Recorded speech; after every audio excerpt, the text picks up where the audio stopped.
Hi guys, I'm Nagadir-chan, and welcome to my review for Path episode 3.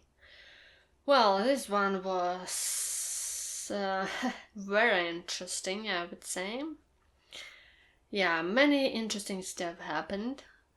Well, in this episode there are some inner mafia things going on, like, oh, these guys, we don't like them, so we are doing some stuff for them, but secretly, and some dealings and such, and because these people have the image powers, everything is very crazier, so yeah, not good.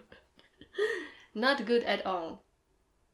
Yeah, but about Hiroki, I want to say that it's very interesting. He is basically like, I feel really sad for him because what we heard, he never had a normal life. He only lived like in hotels, and he probably doesn't have an idea how normal life is going, like how it goes, and like he and Tsukasa got their own shop, which is a fish shop. It looks really cool, and I really love the colors because Hiroki loves fish. And I mean, I can see it. He usually changes into fish, and he has this kind of water fish association, which also like goes far back when he met Tsukasa for the first time, and he helped him with his image powers. Because Hiroki is very sensible and very empathetic. So he helped him, and I really like the scene. He was like sitting deep down in the pool, surrounded by water, and there was a fish like swimming up, like up him. Like, I really like, he just loved fish, okay? And so they got this shop, and Hiroki was all like, yay, finally we don't need to work for the company and we can take care of ourselves. And Tsukasa was like, well, about that. Yeah, I think they are somehow indebted, like, to this company, which is how this mafia yakuza group is calling themselves, or whatever. I don't know who is like the big boss or whatever, but yeah, they're a part of it. They gave them money to have this shop. It's not really easy to get out of yakuza, like I've said. So Tsukasa was like, okay, you don't need to work for them, to Hiroki, because Hiroki really don't like the company or messing with people like they are supposed to, or even killing them like they are doing. He just don't like this kind of stuff. But he's very powerful. His image is extremely strong. I think maybe out of these people we so far met, he's the strongest one.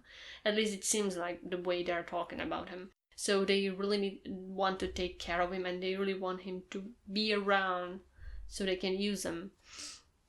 So Tsukasa was like, okay, I'll do it. You don't need to care about it and such. So he went with Katsuragi to do that mafia job and mess with people and alter everything to their biting.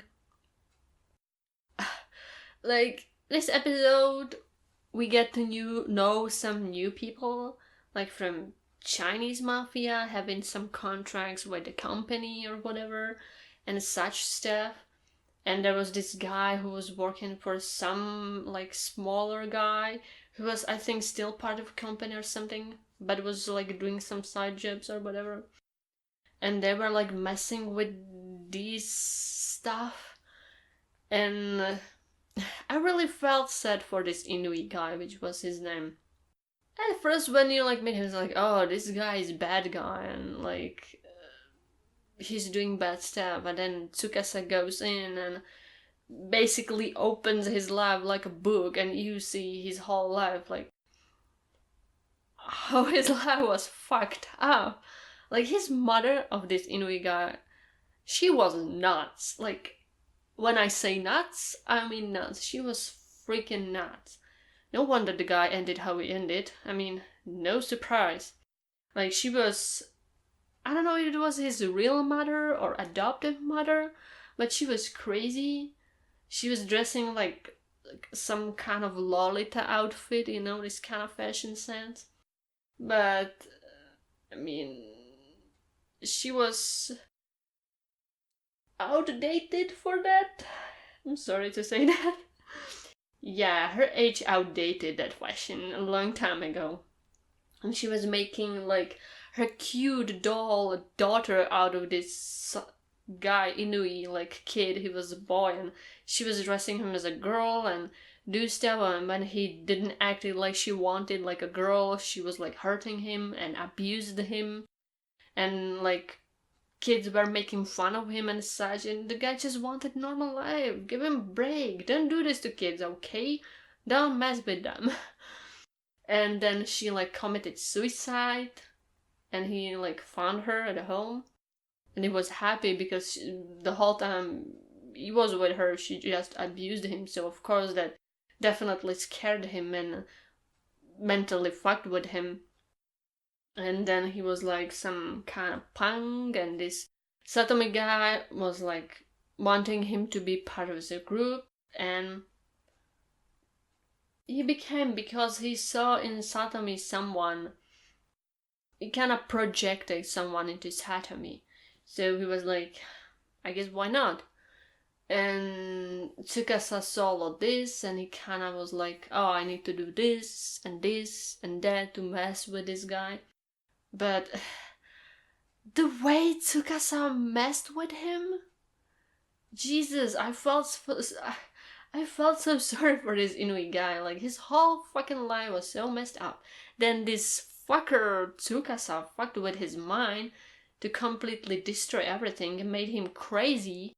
So he killed one of the Chinese mafia guys. So they killed him. Okay, Tsukasa, you are getting kind of weird. I was like, okay, this is kind of cold. Like, really cold, really cold-blooded.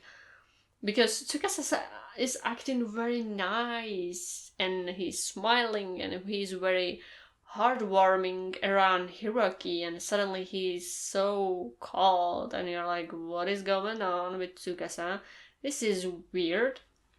And that's actually like what happened at the end of the episode. Like, he's talking with Katsuragi, and they talking about Hiroki, like how they need to keep him around because he's strong, and that he will do everything for him to be around, and he will take care of him. But he was talking so cold and kind of like slyishly, and you're like, well, this is not a Tsukasa I know. What is happening? Or is this like true self of Tsukasa, that he's such a bastard? That like really surprised me. A plot twist. Yeah, so I really don't know like what is going on.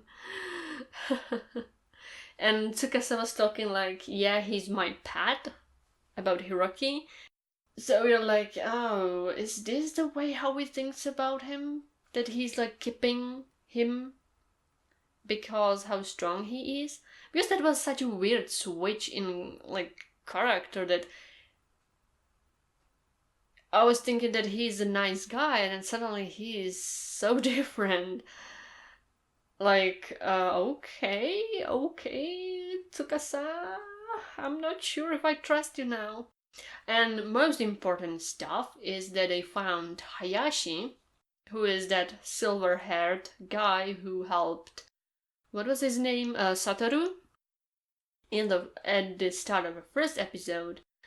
And I guess they are trying to approach him and to find him. I don't know what happened. Seems like he ran away from them and he was in hiding. Maybe he had enough of this or whatever, and now they found him, so they're definitely going to fetch him or something.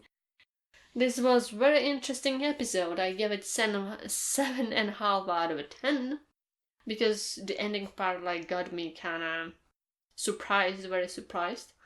Yeah. Plot twist. Didn't expect that. Because Tsukasa and Hiroki has such a great relationship, and Tsukasa was the whole time like, I hate Katsuragi, and suddenly he's completely different, so I guess he's a great actor or whatever. Or maybe he's just messing with all people's minds. I don't know what the hell is going on.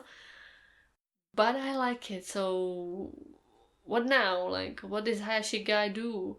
What the company will do? What will happen with Hiroki? Can we please get rid of Katsuragi asshole? So I think that's all. Goodbye and see you next time.